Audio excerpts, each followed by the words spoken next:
77 WABC and Bergen Newbridge Medical Center honor the life of legendary broadcaster and our friend, Ernie Anastas. Hi, it's Ernie Anastas. You know, your thoughts can affect how you feel. Bergen Newbridge Medical Center is the largest hospital in New Jersey, providing comprehensive, equitable, compassionate, and high-quality emergency inpatient and outpatient medical care, plus mental health services and substance use disorder treatment. The Bergen Newbridge team can address your total health needs in one convenient location. Call 201-225-7130 for an appointment or newbridgehealth.org. The king of Rockland County, Mr. Salt, Mike Lawler, is as good as any congressperson, if not the best in the country. And I'm not just saying that because he's on the phone right now, but, well, maybe I am. I don't know. I don't think I am. I think I really believe that. Don't you, Mike? Absolutely. Yeah. Do you believe that? For sure.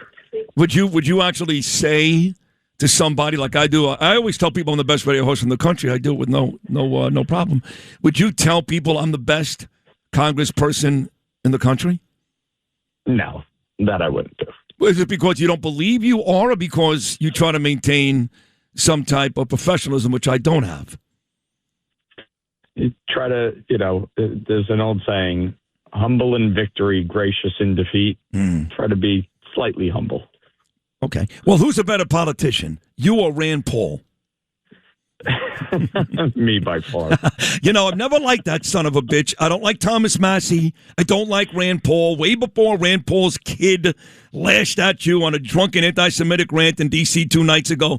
All those guys do. Massey, Rand Paul, Murkowski, Collins, Romney. All they do is, if Trump likes vanilla, I like chocolate. And they're Republicans. They're supposed to be on our team. I can't stand Rand Paul. I was the only guy in the country who was happy. Don't get upset. He got his ass kicked on his front lawn. I was actually happy. And his kid to do what he did to you in D.C. a couple of nights ago, I don't know if William Paul heard that type of talk in his house. I can't blame Rand for that because I'm not there. But usually when a kid goes off like that, he hears that somewhere close to home. Were you shocked, dismayed, disgusted? I know he's apologized now, the kid, but have you heard from, I don't know, his father, Rand Paul? No, I've not heard from his father. And, his son is an adult, so I'm not going to cast aspersions on his father, except to say if that was my child, I'd be absolutely mortified and embarrassed and would actually pick up the phone and say something. Of course.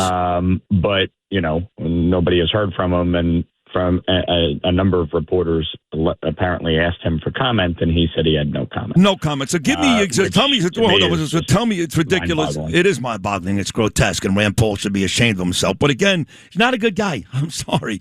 Give me exactly what happened. It was on the news. People read about it. But you're in a bar in Washington, D.C. Here comes Rand Paul's son, William Paul. Are you guys even talking? What happens next? So Washington, D.C. is not like New York. It's actually very difficult to find food after 10 o'clock at night. And I had just wrapped up an hour-plus long staff call, and I went to go grab dinner and meet a friend. I got to the Tune-In, which is right next to the Capitol and the House office buildings. And so there was only one seat at the bar.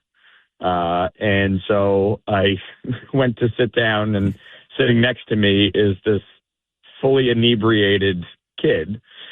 And by kid, I mean 30-year-old adult. And so he goes, "Are you Mike Lawler?" And I said, "No." And he goes, "No, well, you look like him." I said, "Yes, I'm him." And he goes, "Oh, nice to meet you. I'm Rand Paul's son." And I go, "Oh, okay, nice to meet you." And obviously, anybody who's ever been at a bar when somebody is completely bombed, you have zero interest in talking. Zero. So you knew at that point. You knew right away at the beginning he was gone. I knew this was going downhill at some point.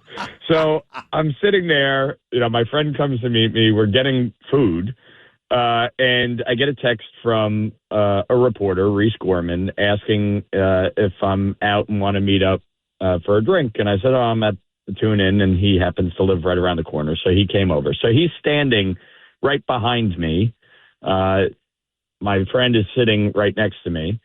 And then you have Rand Paul's drunk son sitting right next to him.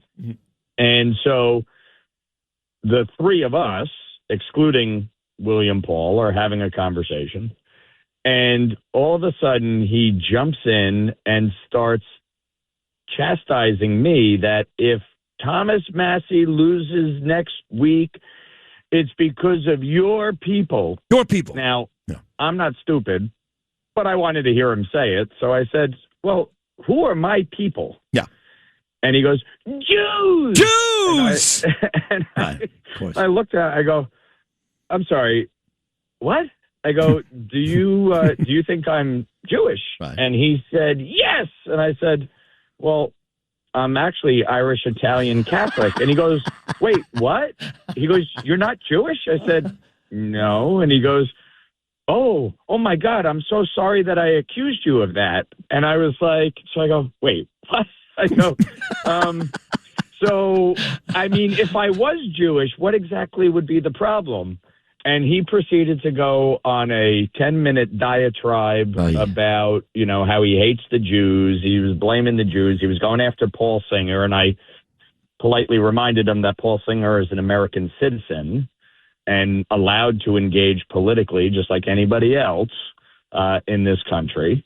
And he said, no, he's beholden to Israel. Oh, he only cares about Israel, screaming and yelling. Yeah. And, ultimately I pushed back very directly on him. And one of the things I said to him, I said, let me ask you a question. I said, are you Christian? And he said, well, yes. I said, and you read the Bible, right? And he goes, well, I'm secular. I said, oh, okay. I said, but you do understand the Bible.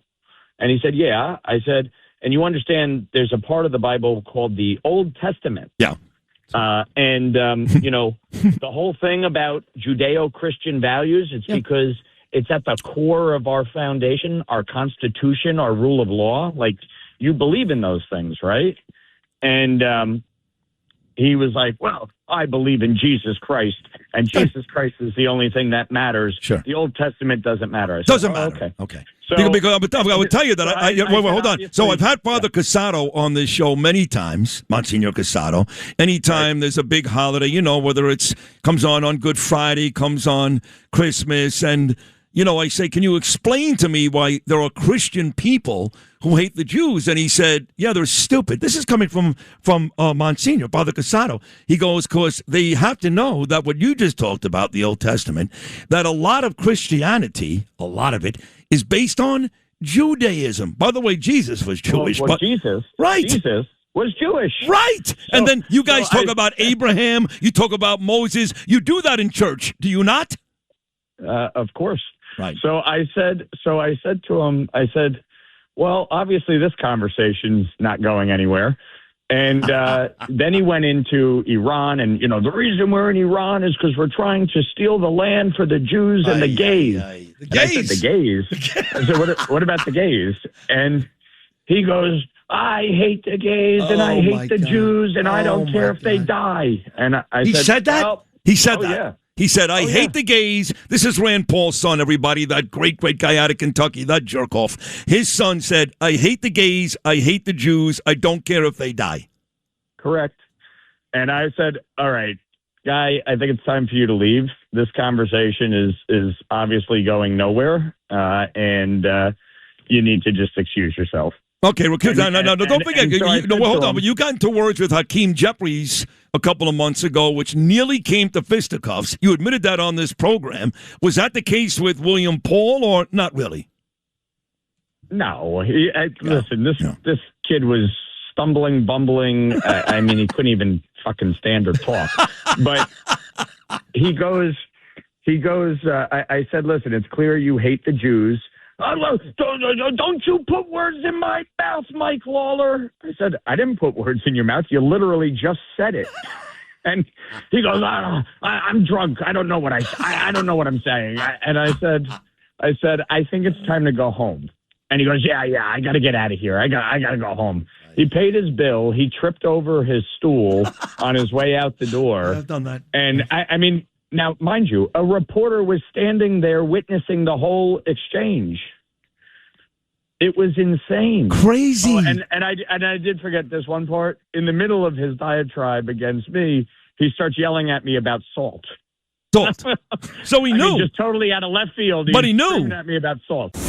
Thanks for listening to Sid and Friends in the Morning. You can hear Sid and Friends in the Morning weekday mornings at 6. If you like the podcast, share it with your friends and listen anytime at WABCRadio.com and download the WABC Radio app. Hit that subscribe button on all major podcast platforms. Plus, follow WABC on social on Instagram, TikTok, Facebook, and X. See you next time for a new episode so you never have to wonder. What the heck is going on here?